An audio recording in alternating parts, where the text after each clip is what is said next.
Bom dia a todos e a todas. Primeiramente, gostaria de agradecer o convite do Viva por estar aqui. É uma grande satisfação estar aqui com vocês.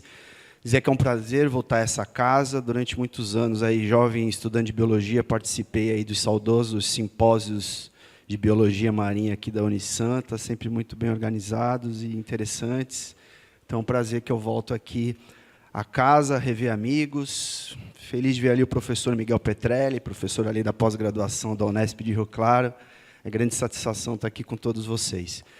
Bem, pessoal, eu preparei essa apresentação aqui, que a Mia nos convidou para participar, repensando as práticas.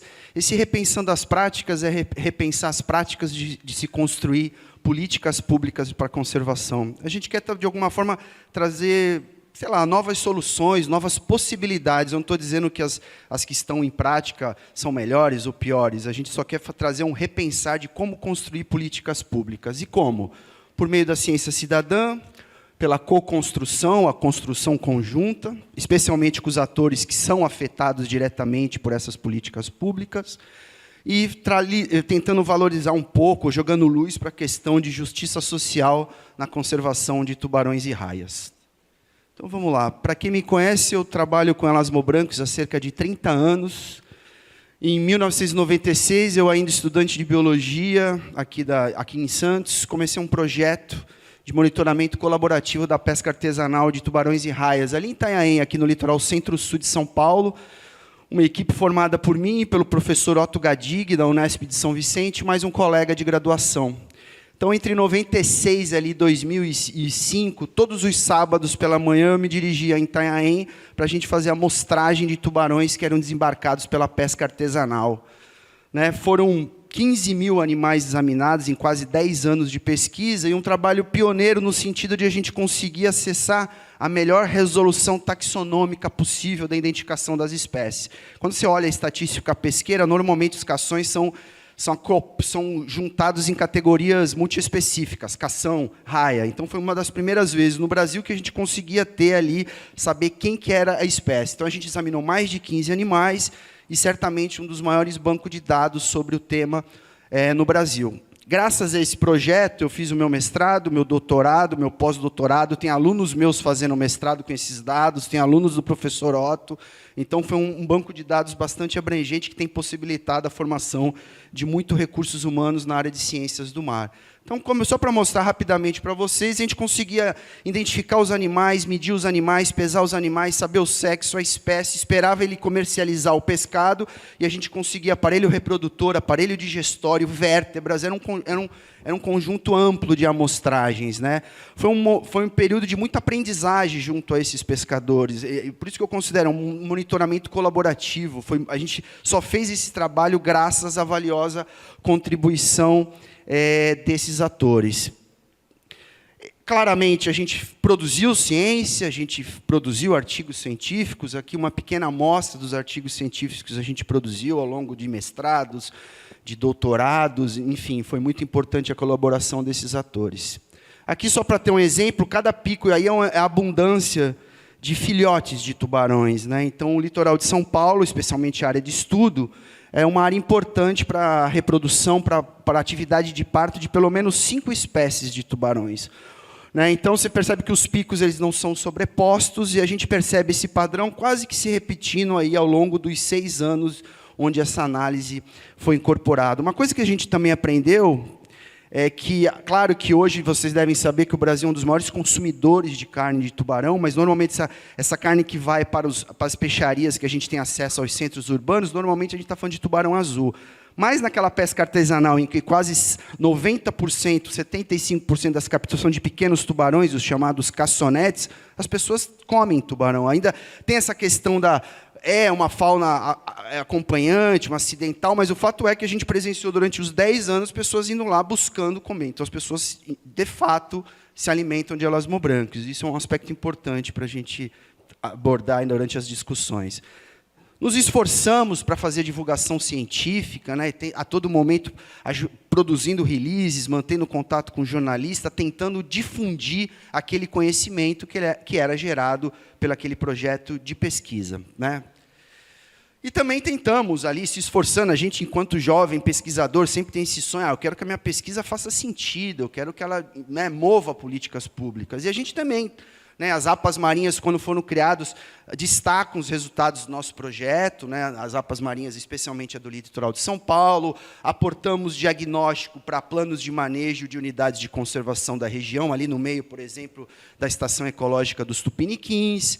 Colaboramos com essa proposta de plano de gestão, que, infelizmente, nunca foi efetivamente botada em prática, mas tem contribuições dos dados que foram gerados lá pelo Projeto Educação.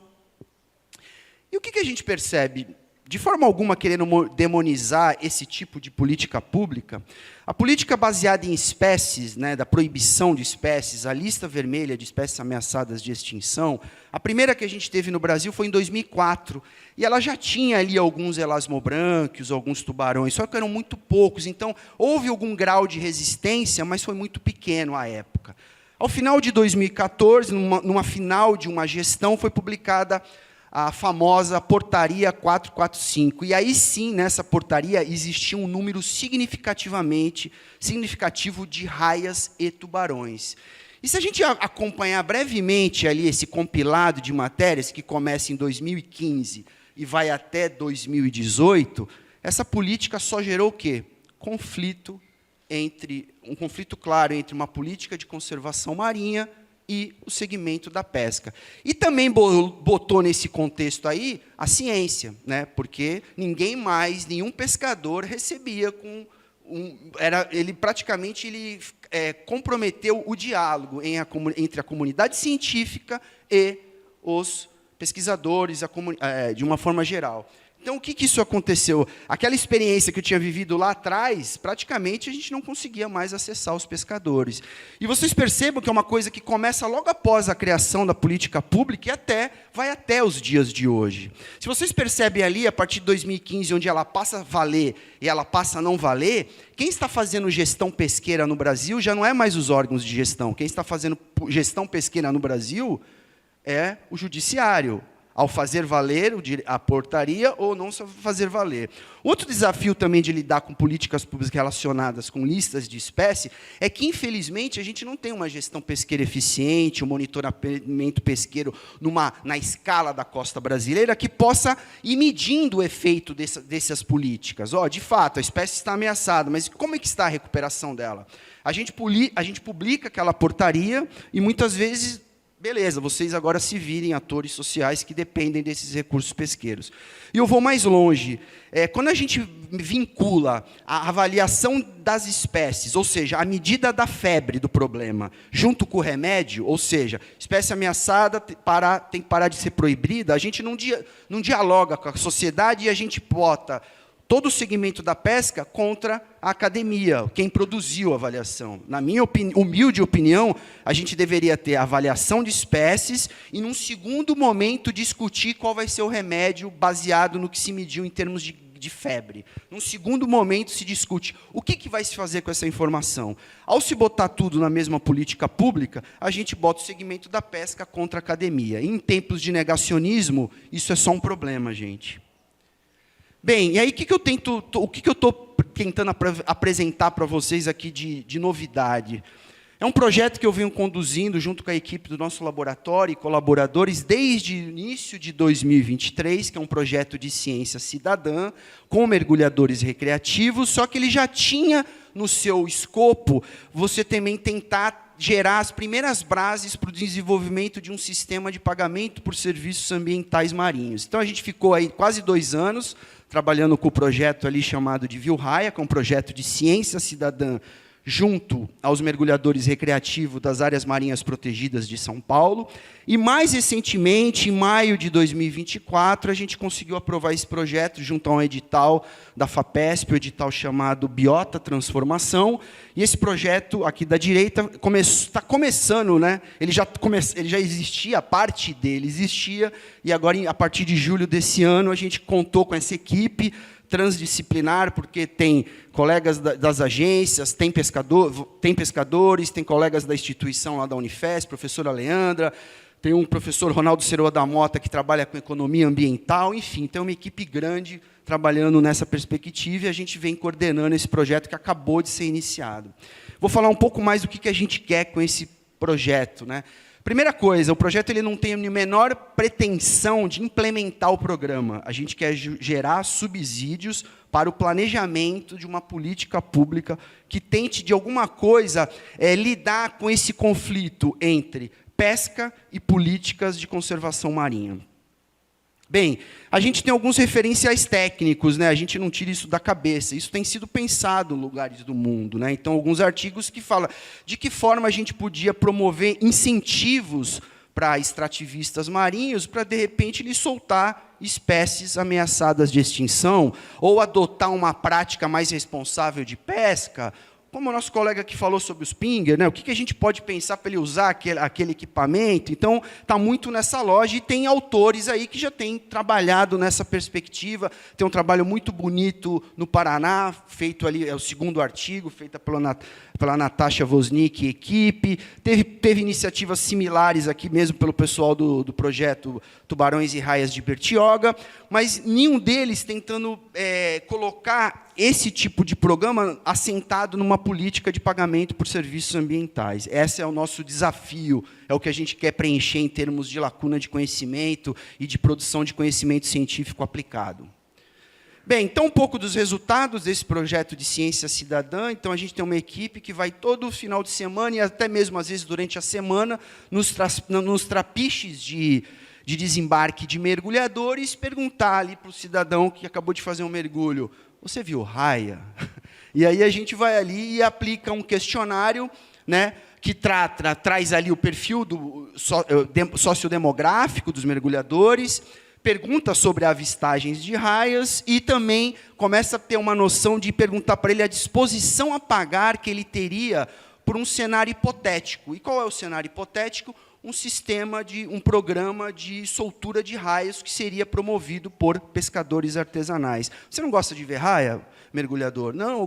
Você estaria disposto a pagar pela manutenção desse sistema de soltura compensatória de raias que seria realizado por pescadores artesanais? Então, a gente está tentando buscar isso. Então, uma coisa importante, a gente precisa construir uma racionalidade junto aos mergulhadores, porque não adianta eu perguntar para todo mergulhador se ele viu raia, porque muitas vezes eles mergulham em grupo e eles viram as mesmas raias. Então, a gente fecha a nossa racionalidade junto com o operador de mergulho, o dive master da embarcação. Mas aí onde entra o cidadão cientista, o que mergulhou recreativo? Ele nos ajuda a validar esse número de raias. Eu tenho um registro, eu estava ali com a minha GoPro, estava ali com a minha câmera. Então, a gente usa as imagens dos mergulhadores para validar aquela racionalidade, aquela abundância relativa que foi conquistada, foi desenhada junto com os operadores de mergulho. Então, a nossa amostragem, a nossa unidade amostral, são as operações de mergulho, e não necessariamente a avistagem por mergulhador. Então, a gente fez aí, até o período, até novembro desse ano, 184 saídas de campo, monitoramos 375 operações de mergulho distribuídas em cada um daqueles locais e aplicamos, até o momento, 796 questionários para captar o perfil dos mergulhadores, algumas motivações e a disposição a pagar pelo sistema de soltura de raias. Tá bom? Então, vou apresentar aqui só um gráfico geral para mostrar. Pessoal, existe um grande desafio de lidar com ciência cidadã, mas assim, o nosso maior problema era porque tem aquelas raias manteiga, também chamadas de raia prego, que são os maiores desafios para a gente conseguir num nível de espécie. A nossa sacada ali, vivendo no campo, foi tentar convencionar, junto aos mergulhadores recreativos, especialmente os operadores de mergulho, convencionar alguns nomes vulgares. Bem, gente, a partir de agora, a raia manteiga vai ser essa, a raia lixa vai ser essa, e a gente insiste isso o tempo todo, produzimos material de informação. Então, foi uma forma de a gente lidar com aquelas espécies que têm o maior problema de identificação. Algumas outras não tem como lidar com o problema, porque a gente precisaria abrir a boca delas para contar placas dentárias, essas vão ficar juntas mesmo. Então, a gente registrou 11 espécies, 1.900 avistamentos. Então, só que quase os dois primeiros anos de dados, em azul é a raia manteiga mais abundante, a linha que acompanha aquele gráfico é o nosso esforço amostral, que ele é muito dependente das condições de mar para a ocorrência da operação de mergulho. E aí a gente começa a conhecer um pouco esses dados, ver quais são as espécies dominantes, os picos de ocorrência, e existe todo um trabalho vinculado a um doutorado de tentar identificar quais são os preditores, né, quais são os fatores que, de alguma forma, explicam a ocorrência e a abundância relativa dessas espécies nessas respectivas áreas de estudo. Isso é um trabalho que está em curso, e a gente já registrou até o momento cerca de 11 espécies, ou seja, de fato, a ciência cidadã é uma metodologia para a gente estudar esses animais. E por que a gente vinculou a ciência cidadã? Porque qualquer sistema de monitoramento de pagamento por serviços ambientais precisa ter um sistema de monitoramento. A gente queria entender, a ciência cidadã pode cumprir esse papel? E até os resultados até agora têm indicado que sim. Só que a gente também tem... Você tem como soltar o vídeo ali para mim, amigão? Oi, solta o vídeo ali, que eu acho que eu não consigo acessar por aqui. A gente também está usando sistemas de estereofilmagens remotas com isca, né? Os BRUVs, do termo em inglês. A gente está consorciando com o uso da ciência cidadã. Essa é uma imagem de BRUV obtida a 35 metros de profundidade. Veja uma raia viola ali passando em frente às nossas câmeras. Essa imagem foi obtida no Parque Estadual Marinho da Laje de Santos. Então, a gente também quer comparar ciência cidadã com os BRUVs para tentar entender o que cada uma dessas metodologias entrega, avaliar custo, para ver qual que seria o melhor método de monitoramento do sistema de PSA.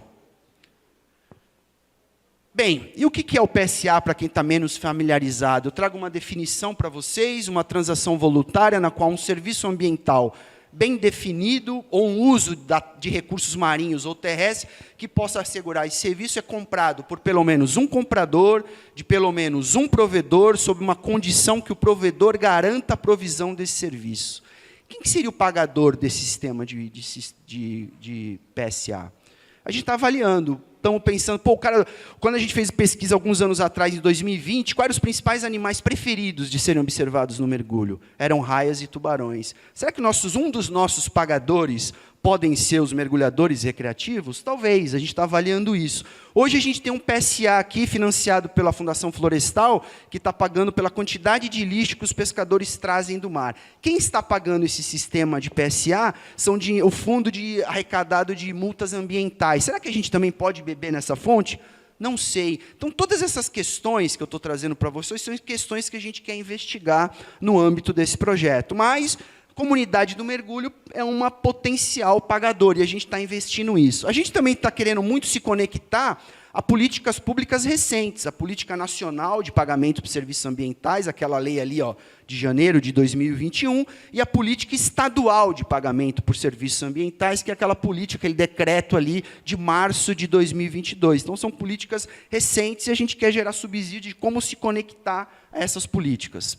Bem, aqui alguns resultados aí dos questionários aplicados com os mergulhadores da Laje de Santos, num horizonte aí de 430 entrevistas. Percebam ali que existe uma alta disposição a pagar, ali, tudo em azul, ali, cerca de 87%. Existe uma disposição a pagar por esse sistema. Ali um pouco de qual a motivação para esse pagamento, é que uns resultados interessantes, né? A maior parte deles, ali, mais de 30%, pelo valor de existência das raias, o valor intrínseco eles estariam pagando. Segunda categoria, ali, importância na cadeia alimentar, e se vocês perceberem, eu gostaria de vê-los, está ali quase na penúltima categoria. Isso foi um dado curioso, interessante, de alguma forma nos surpreendeu. A gente fez algumas regressões para avaliar os fatores que influenciam o sim e o não dos mergulhadores, e a principal variável que influencia o sim, mergulhadores mais jovens foram mais dispostos a pagar pelo programa, ou seja, a idade foi um fator que explica o sim ou não. E o valor da contribuição? Quais foram os fatores que explicaram os maiores valores de contribuição? Mergulhadores mais jovens, com maior renda, e que avistaram um maior número de raias. Ou seja, o cara que vai lá, faz um mergulho fantástico, vê mais raia, ele tende a querer pagar um pouco mais pelo sistema de PSA. A disposição a pagar média foi de R$ 36,00, ali com uma variabilidade, e a gente aplicou esse valor utilizando a porcentagem de quantos pagariam e o número de visitantes total na Laje de Santos para o ano de 2023, e chegamos a um potencial de arrecadação de R$ 56.000. R$ 56 mil para manter um programa desse, talvez a gente vai precisar de outros recursos. Se essa média continuar, a gente ainda é uma primeira aproximação, a gente vai fazer isso para Alcatrazes, para Queimada Grande, mas nos dá pistas que a gente, para manter um sistema desse de pé, a gente precisaria possivelmente de outros potenciais pagadores, né, do sistema. Bem, aqui é um esquema gráfico para mostrar para vocês. Então, a gente está naquele primeiro objetivo de cima, que é comparar a ciência cidadã com as filmagens remotas. Num segundo momento, avaliar a disposição, qual é o valor da raia viva, né? A disposição a pagar dos mergulhadores, mas não menos importante, a disposição a receber dos pescadores. Então, os pescadores têm um papel-chave nesse processo. Todo esse processo de PSA será discutido com os pescadores. Nossos pescadores modelo, a princípio, são os pescadores de arrasto de praia aqui da região da Baixada Santista, que já soltam as raias, né?